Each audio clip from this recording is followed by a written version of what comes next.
The following is in described video. If you would like to watch the video without audio description, please follow the link in the description.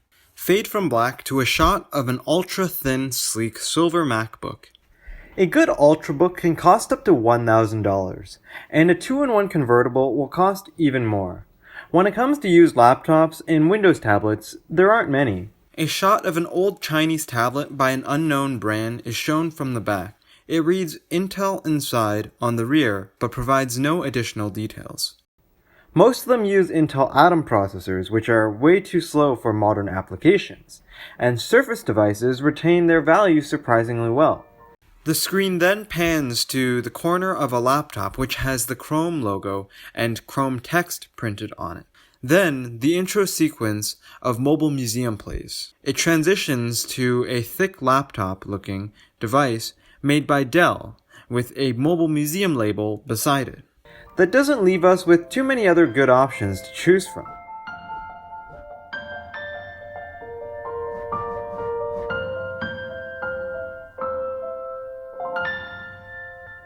I think it is highly unlikely that anyone was willingly searching for a 2015 Dell Venue 11 Pro 7130 the second they found out they needed a 2-in-1 computer. When I decided I want one, I pretty much looked at every option and decided that this was pretty much the only option I could afford.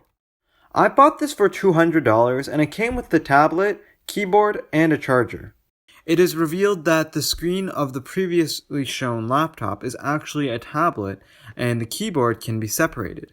Then cuts to the next shot, which has a small Intel sticker on the rear and reads Intel Core i5 vPro inside. Beside the Intel sticker is a purple Windows 8 Pro sticker. My requirements were that I wanted a processor that wasn't an Intel Atom, and I wanted more than 2 GB of RAM. I also didn't want to spend more than $250, so this was pretty much my only choice. It features an i5 4300Y and 4 GB of RAM. It has Windows 10 Pro installed on a 128GB SSD, originally shipping with Windows 8 Pro. The presence of an SSD was a surprise in itself. The tablet's keyboard was originally sold separately. It broke about a month after I got it. A blue gloved hand presses on the buttons and types on the keyboard with the tablet attached to it, but it does not respond. It works as a battery still, but the keyboard and trackpad don't work. They were both quite good when they did work though. The trackpad did have Windows Precision drivers and tracked quite well. The keyboard was also great to type on and was solidly built.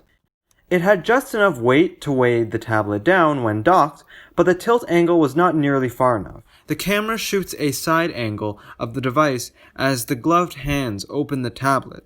It is able to open about 100 degrees or so. It also flexed when lifting from the corner, causing the trackpad to be pressed, which is a weird problem to have. The overall build of the tablet is quite cheap, but that's acceptable to me because it has a removable battery, which for me is a first in a tablet. The hand removes the back panel, which is made up of cheap black plastic.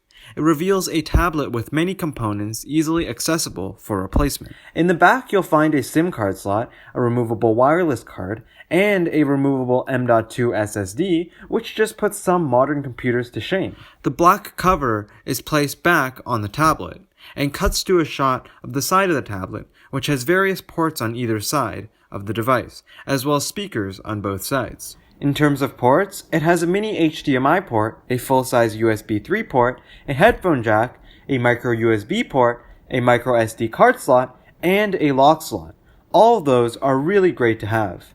I wish the micro SD card slot did not require a paperclip to open, but that's a really small thing. It also has a camera on the front and back, which is nice to have. When it comes to the internals and the experience, this is where this tablet shines. The tablet is removed from the keyboard and is shown navigating a web page zooming in and out. It is quite heavy compared to other tablets, and the battery life isn't great at around 3 hours of real usage, but it can do lots. The gloved hand plays a game on the table where they drag across the screen to move characters around. Then the shot changes to a shot of a web page being examined. The animations and navigation of the web pages were smooth. It has full Windows on it, so you can install anything on this like a normal computer. None of that Windows RT crap nor Windows S. The processor isn't really fast and it heats up quite a bit, so you'll be hearing the fans a lot. The RAM is also just enough. Overall, it isn't fast at all. It is quite usable, but it's not an iPad, so you'll need to be patient. The screen is what blew me away the first time I had seen it. The camera arcs around the tablet while the display is on. It shows a wallpaper that is made up of swirly liquids that mixes two colors together, a bright pink and a sky blue. The screen is very bright, vibrant, and lively. When it comes to screens, I'm not picky. I just want a good viewing angle and some decent brightness. I did not expect a full HD screen for $200. It is so stunning and sharp. It has great viewing angles and plenty of brightness. The colors pop a whole lot.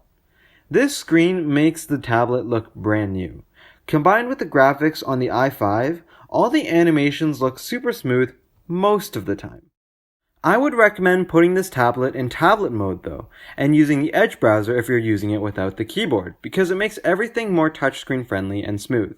The gloved hand places two of the same web page beside each other, and one of the web pages is very laggy and sluggish when navigating.